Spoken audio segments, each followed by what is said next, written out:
Hello, everyone. For those of you who don't know, my name is Jessica McIsaac. I'm an undergraduate student at Cape Breton University, and I'm currently enrolled in my second year of a Bachelor of Arts program with a major in history. However, geology is of particular interest to me, and it has been for a long time now. So being able to engage with this research has been a fantastic opportunity. And without further ado, I present my research. So my research question is repeated soft sediment deformation structures in the Pomquet Formation of Cape Breton. Are they seismites? My area of research contains rocks from the Mabou group, a group found through the Maritimes Basin overlying the Windsor group, as you can see on the slides here. These rocks date from approximately 360 to 320 million years old, and the Mabou group consists of a couple of different formations. The formation that I'm looking at is actually the Pomquet Formation, and the Pomquet Formation, as you can see on the slide here, it consists of conglomerates, sandstones, siltstones, and mudstones, and they're interpreted to be in floodplain environments. This formation is particularly well exposed near Craignish, Cape Breton, which is where my research takes place.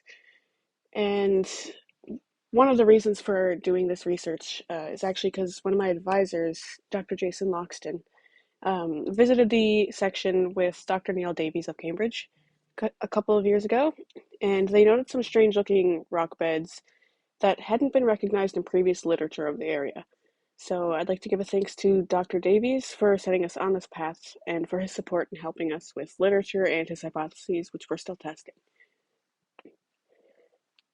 Again, my area of research is a 130-meter stratigraphic section. If we revisit the previous slide, I noted that it is 130 meters of logged section, so those are the rock beds that have been actually logged in literature.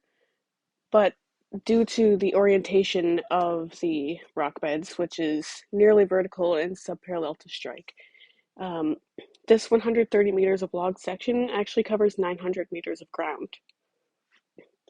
So the logged section has been done by Hamblin in 2001. He logged the approximately 130 meters, and we utilized his section to actually pinpoint where our deformed beds were. So I put some arrows up here to show where some of the beds are. I'm sure that means nothing to most people who don't know how to read a strat log, but it's just to give an idea that we actually do know exactly where they are on Hamblin's strat log.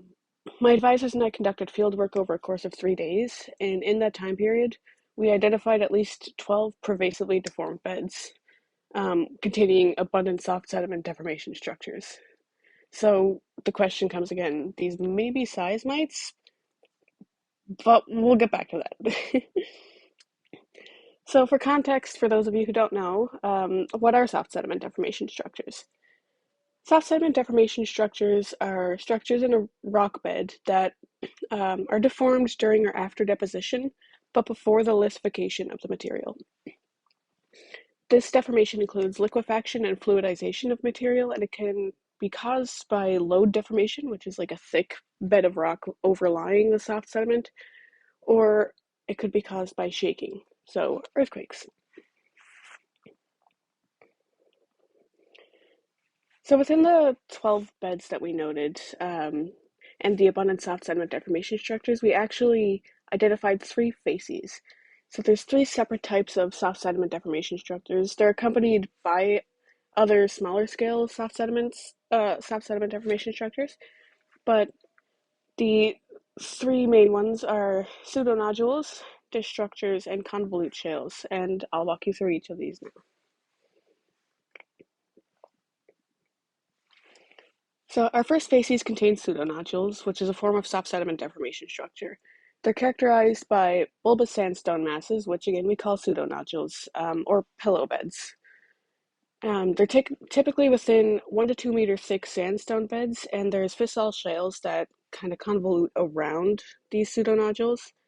Um, these were previously noted to be pedogenic beds and rip-up clasts, actually. So here you can see a better image of the pseudonodules. They have fining upward pseudonodule grading, and a variety of sizes of the pseudonodules. So here is outlined a larger one. Its width is approximately 20 centimeters, with a little scale bar down the bottom right there, and a smaller one up top. So yes, they get smaller the closer to the top of the bed. We took a pseudonodule from one of our beds that contained facies 1, and just by looking at the raw image, you can see that there is convolution of the sediment, but we'll walk through and show it in a little bit more detail for those who are not familiar with this. So again, our slab sample, we're outlining some of the different features within it. So you can see like a darker section here, accompanied by other darker sections and lamination. But for a clearer overall view, you can see here there's a mix of mud and sand, muddy patches, sand itself, and lamination embedding. And the lamination bedding is the red lines, and you can see by the orientation of these that they look somewhat rotational, which could be caused by in situ shaking. So how do pseudonodules form? Pseudonodules form in two main ways that we looked at. So the first one is by loading and possible shaking, and that's what's pictured on the left side here.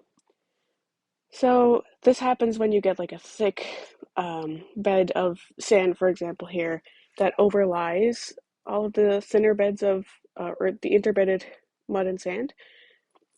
And in this case, you'll get downward sagging of the overlying sand bed, and this also causes the sand to kind of push down into the mud and create pseudonodules that way.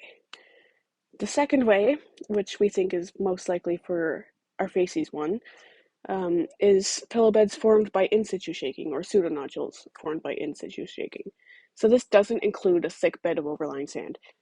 It includes heterolithic strata of interbedded mud and sand, and the in situ shaking of the liquidized or liquefied fluidized material causes pseudonodules. They're definitely not as perfect as what you can see here, but it gives a general idea of how this forms.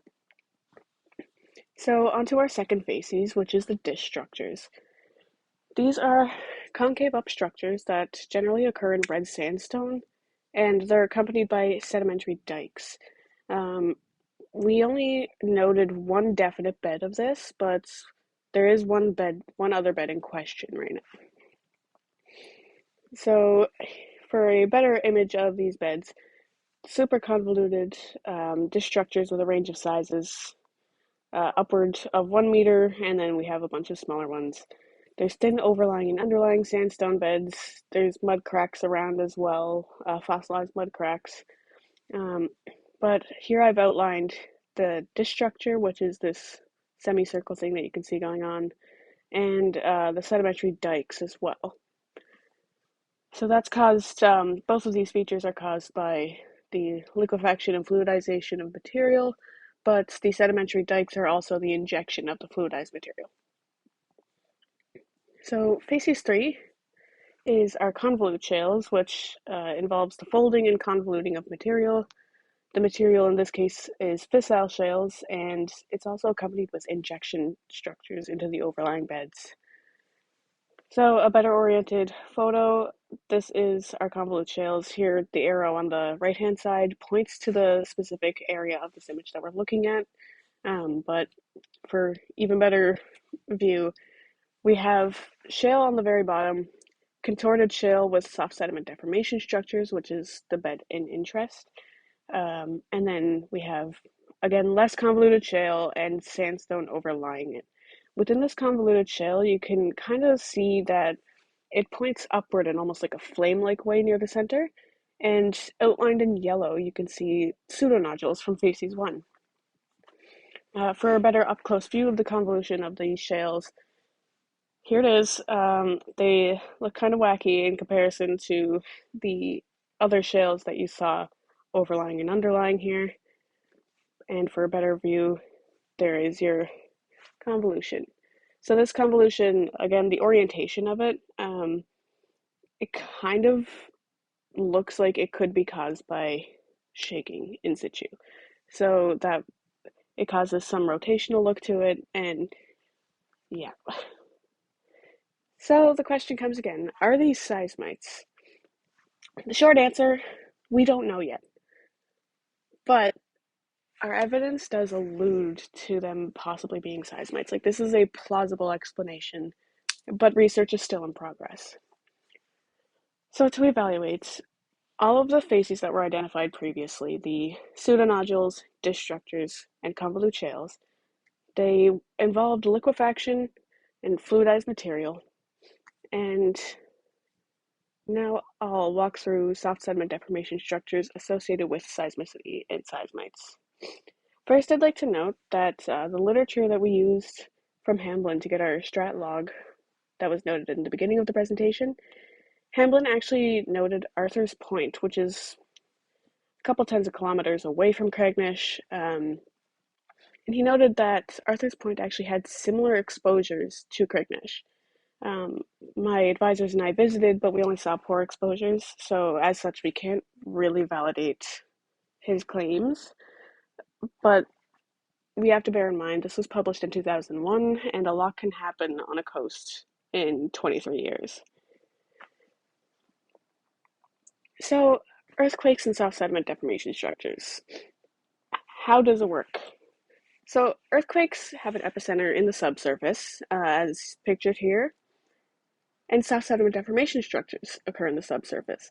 So when an earthquake causes ground shaking, it'll take these perfect, but probably not so perfect in situ heterolithic strata, and it'll actually shake it around to a point where it can deform and create something like our pseudonodules.